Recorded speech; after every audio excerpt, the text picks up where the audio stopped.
오늘 본문은 다윗의 비탄시이면서 동시에 가장 유명한 메시아 예언시입니다. 본문이 다윗의 비탄시인 이유는 다윗이 대적들로 인한 고통 때문에 비탄하는 내용을 담고 있기 때문입니다. 동시에 메시아 예언시인 이유는 다윗의 이 고백들이 천년의 시공을 초월하여 예수님께서 십자가에서 성취하실 것들을 예언하고 있기 때문입니다. 그렇기 때문에 오늘 본문을 묵상할 때 우리는 두 가지 목표를 가지고 본문을 묵상해야 합니다. 첫째, 다윗의 고백을 통해 오늘을 살아가는 우리에게 주는 메시지를 붙잡겠다는 목표입니다. 그리고 둘째, 다윗의 고백을 통해 예수님의 사역을 생각하며 예수님이 행해 주신 은혜를 기억하는 목표입니다. 이 두 가지 목표를 잘 세워두고 본문의 내용을 살펴보도록 하겠습니다. 많은 학자들은 본 시편이 다윗이 사울 왕과 그의 편에 선 대적자들에게서 핍박당하고 추격당할 때 쓴 시라고 추측합니다. 대적자들은 거짓을 꾸며 다윗을 모함하고 비방하고 조롱했습니다. 그리고 그를 죄인이라 정죄했습니다. 다윗은 그로 인해 엄청난 마음의 고통과 서름을 겪었습니다. 이 서름을 하나님께 표현하는데요. 6절과 7절 말씀입니다. 나는 벌레요 사람이 아니라 사람의 비방거리요 백성의 조롱거리니이다. 나를 보는 자는 다 나를 비웃으며 입술을 비죽거리고 머리를 흔들며 말하되.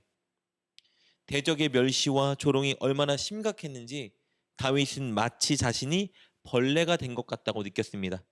벌레는 당시 혐오와 멸시의 대상이었고 연약의 상징이었습니다. 대적들은 다윗을 모함하고 사람들은 다윗을 조롱하며 다윗에게 인간 이하의 취급을 했습니다. 그리고 다윗은 강하고 많은 대적의 군사 앞에 벌레처럼 연약함과 무력함을 느꼈습니다. 그리고 다윗은 강한 대적 앞에 두려움을 느꼈습니다. 12절 13절 말씀입니다. 많은 황소가 나를 에워싸며 바산의 힘센 소들이 나를 둘러쌌으며 내가 그 입을 벌림이 찢으며 부르짖는 사자 같으니이다. 그는 자신을 대적하는 그 대적들을 마치 자신을 둘러싼 많은 황소와 바산의 힘센 소로 묘사합니다. 그리고 그를 물어 찢으려는 사자로 묘사하죠. 그의 대적들이 얼마나 강하게 느껴졌는지, 그리고 그들로 인해 얼마나 다윗이 두려웠는지 이 고백을 통해 우리는 알 수 있습니다. 다윗은 대적의 공격으로 위해 대적의 위협으로 인해 두려움에 떨고 있던 겁니다. 이렇게 대적들의 조롱과 위협은 다윗의 내면과 외면 모두를 약하고 지치게 만들었습니다. 14절 15절 말씀입니다. 나는 물같이 쏟아졌으며 내 모든 뼈는 어그러졌으며 내 마음은 밀랍 같아서 내 속에서 녹았으며 내 힘이 말라 질그릇 조각 같고 내 혀가 입 천장에 붙었나이다. 물같이 쏟아졌다는 표현은 영과 육이 완전히 탈진된 상태를 의미합니다. 동시에 버림받은 상태에 대한 표현이기도 합니다. 뼈가 어그러졌다는 것은 육신의 처절한 고통을 의미하고요. 마음이 녹았다는 것은 마음이 피폐하여 엄청난 고통을 당하고 있다는 의미입니다. 다윗은 이렇게 정신적으로, 감정적으로, 육체적으로 완전히 탈진 상태에 놓여 있었습니다. 이런 고통 속에서 그런데 다윗을 더 힘들고 아프게 했던 것이 있었는데 그것은 하나님의 부재였습니다. 다윗은 간절히 하나님께 간구했지만 도통 하나님의 손길이 느껴지지 않았습니다. 하나님의 어떤 응답도 도움의 기미가 보이지 않았던 것이죠.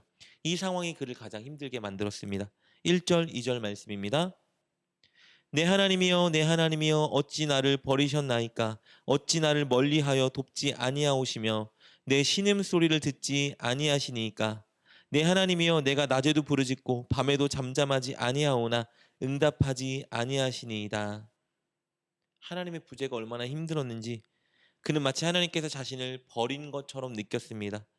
그런데요, 이렇게 버려진 것 같은 상황에서 결국 다윗이 선택한 것은 또다시 하나님께 간구하고 또다시 하나님을 바라보는 것이었습니다. 이것이 다윗의 위대함입니다. 하나님의 임재가 느껴지지 않자, 하나님의 도움의 손길이 부재하자 다윗이 하기로 결단한 일은 무엇이냐? 지난날 하나님께서 자신의 조상들에게 베풀어 주셨던 구원의 은혜를 기억하고 묵상하고 고백하는 것이었습니다. 4절과 5절 말씀입니다. 우리 조상들이 주께 의뢰하고 의뢰하였으므로 그들을 건지셨나이다. 그들이 주께 부르짖어 구원을 얻고 주께 의뢰하여 수치를 당하지 아니하였나이다. 조상들을 도우셨던 하나님에 대한 기억을 소환하고 있습니다.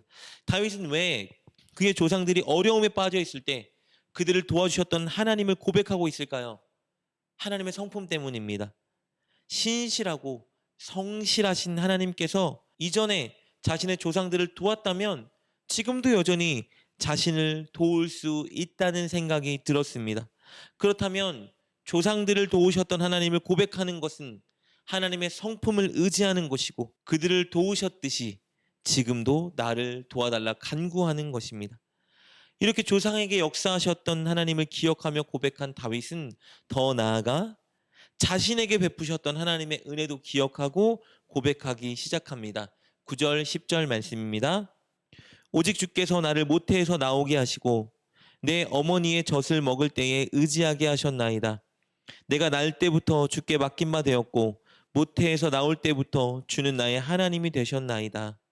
다윗은 출생 때부터 지금까지 자신을 지키시고 인도하시며 보호하신 그 하나님을 고백하고 있습니다. 그의 전 생애를 책임지신 하나님을 고백하고 있는 것이죠. 이렇게 함으로써 지금까지 나를 그의 인생을 책임지신 하나님께 이번에도 자신의 인생을 의탁하고 부탁하는 것입니다. 하나님이 이번에도 저를 지켜주시고 저를 인도해 주시고 저를 보호해 주십시오 고백하고 있는 것이죠. 그리고 다시 한번 하나님께 도움을 간구합니다. 19절 말씀입니다.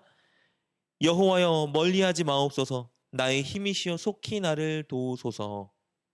다윗은 오늘 본문을 통해서 우리에게 고난이 다가왔을 때 하나님의 도움이 느껴지지 않을 때 우리가 무엇을 해야 할지 잘 알려주고 있습니다.